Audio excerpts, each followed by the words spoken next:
Hey there, Grumpy Old Fart here. I'm doing a TV series review of the old Batman TV series from back in the 60s. I grew up watching that, and it was so much fun. There's there's been a lot of good Batman movies put out. Some of them better than others. A lot of the newer ones I'm not a big fan of, but because they've gotten away from Batman being the Dark Knight detective, and they're going more towards, I don't know, bloodthirsty vigilante. Back in the day, back in the 60s, Batman of the TV series was a good guy. He didn't let the bad guys corrupt him. He was a stalwart bastion of justice and truth. Uh, he, he didn't become the bad guy to get the bad guys. It was campy and silly, and it was fun. They'd throw a punch, and the big "pow" sign would come up. I mean, it was for kids, and it was fun. There wasn't a lot of thought process to it. You didn't have to dissect it, And again, not the most involved plots, but it was fun. It was fun to watch, and it made you laugh. That's the main thing. It was a comedy. It made you laugh, which is what comedies are supposed to do. In 1966, there was a movie, Batman, and it starred the same people as was in the TV series, Adam West and them.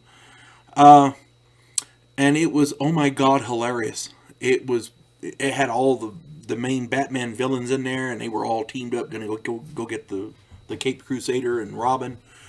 And there was such a funny line. Batman has a bomb. He's got a big bomb, big circular black bomb with a fuse, and he's running around trying to find a place to throw it to get rid of it. And every place he runs, there's a couple making out. There's a marching band chasing him all over the place. There's people everywhere, and he's running around frantically trying to get rid of this thing. He stops and says, "Some days you just can't get rid of a bomb." It's the funniest line ever. And of course, he finally does, of course, get rid of it. But the point is, these are not meant for highbrow. Nobody there is going to win an Academy Award for this. It's just a fun production. It stars as Batman and Bruce Wayne. They had Adam West. I mentioned him. Burt Ward played Robin. Dick Grayson. Alan Napier played Alfred the Butler. Neil Hamilton played Commissioner James Gordon. Yvonne Craig played Batgirl, Barbara Gordon. And William Dozier was the narrator.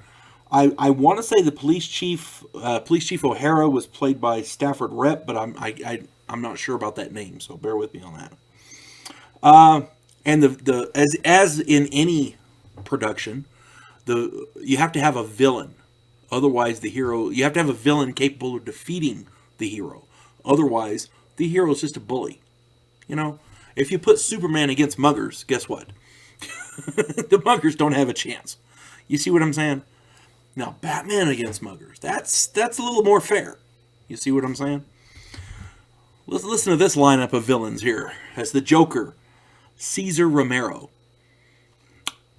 He and Jack Nicholson, played the best Jokers, in my opinion. There have been no better. Now, Heath Ledger did a pretty good job. He kind of came at it from a different direction, because how are you going to top those two? Cesar Romero and Jack Nicholson.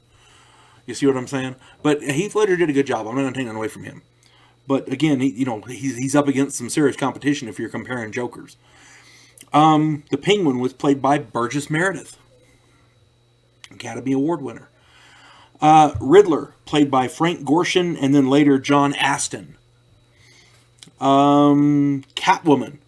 There was three different actresses that played Catwoman. The first was Julie Newmar. The second was Lee Merriweather. And the third was Eartha Kitt. Egghead was played by the immortal Vincent Price. There were three different actors that played Mr. Freeze.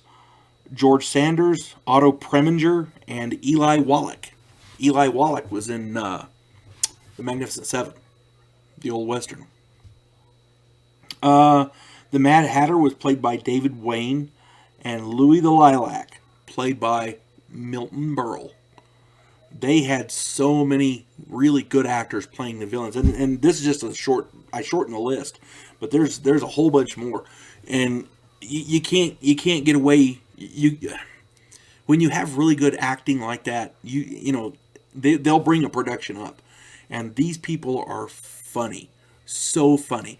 They had did numerous scenes where Batman and Robin are using their bat rope and they're climbing up the side of the building, and the window opens and some star will make a cameo. They did all that was funny, so funny. Again, this is supposed to be campy and silly. It's not highbrow. What do you call it? It's not Shakespeare. It's supposed to be fun. It's supposed to be funny. It's supposed to be kind of silly and stupid. And buddy, it fulfills the function. If you want a good laugh, Batman from the 1960s, the old TV series. Can't get much more silly and campy than that. You folks have a good day. God bless one and all.